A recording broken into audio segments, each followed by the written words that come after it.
Hello guys, in the previous video I taught you how to reduce adjective clause. So the rule number one is if we have to be verbs after pronoun, we are allowed to remove and reduce both of them at the same time. So what if we don't have any to be verbs after pronoun? So this is the subject of the next lesson. So reduction of adjective clause.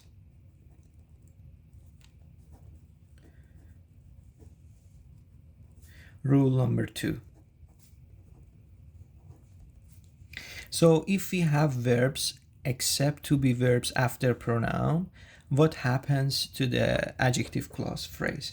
I'm going to write you an example for you, and I'm going to reduce that sentence with rule number two. And it's a really, I think, beautiful rule because it impresses the examiner, and examiner will understand that you have a very great and wide variety of different grammatical structure. So look at this sentence number one. Meat consumption,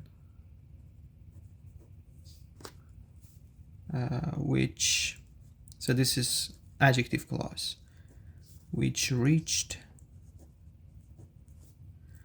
a peak of 500 grams. I write comma again. So this is additional information as adjective clause. I have talked about it before. Dropped in 2010. So this is a one sentence which includes adjective clause. This is adjective clause, as you can see here. This phrase. This is additional information. So right now, as can be seen, after pronoun means which and who and something like that, we have a verb which is not to be. So reached is not to be. Reached is not, am, is, are, or was, were.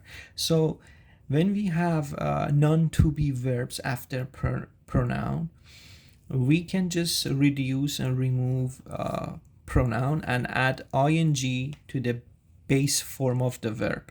So which reached turns into reaching. And it makes the sentence more beautiful. So the sentence will be meat consumption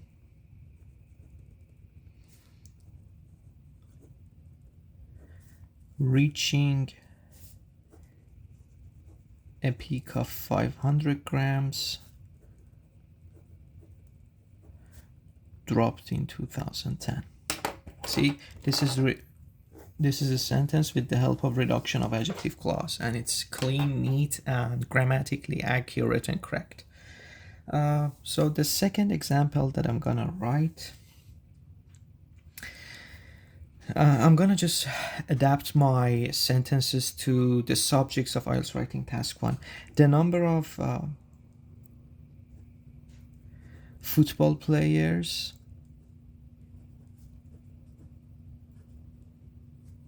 I write comma, and then I'm gonna give examiner some additional information, which rose in the first half of the period, comma, remained constant. As you can see here, this is adjective clause which rose in the first half of the period. It can act as additional information. And after pronoun, meaning that after which, we have rose here. So the question is rose a to-be verb? Of course not. So I am allowed to reduce this part. So which rose turns into rising. So the sentence will be the number of football player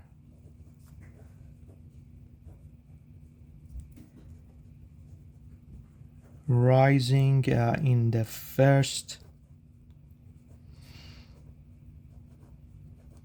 half of the period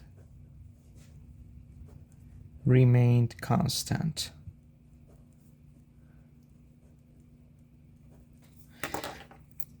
And this sentence is same as the previous one, with the same meaning but with different grammatical structure. It gives, it makes your writing more beautiful and more different.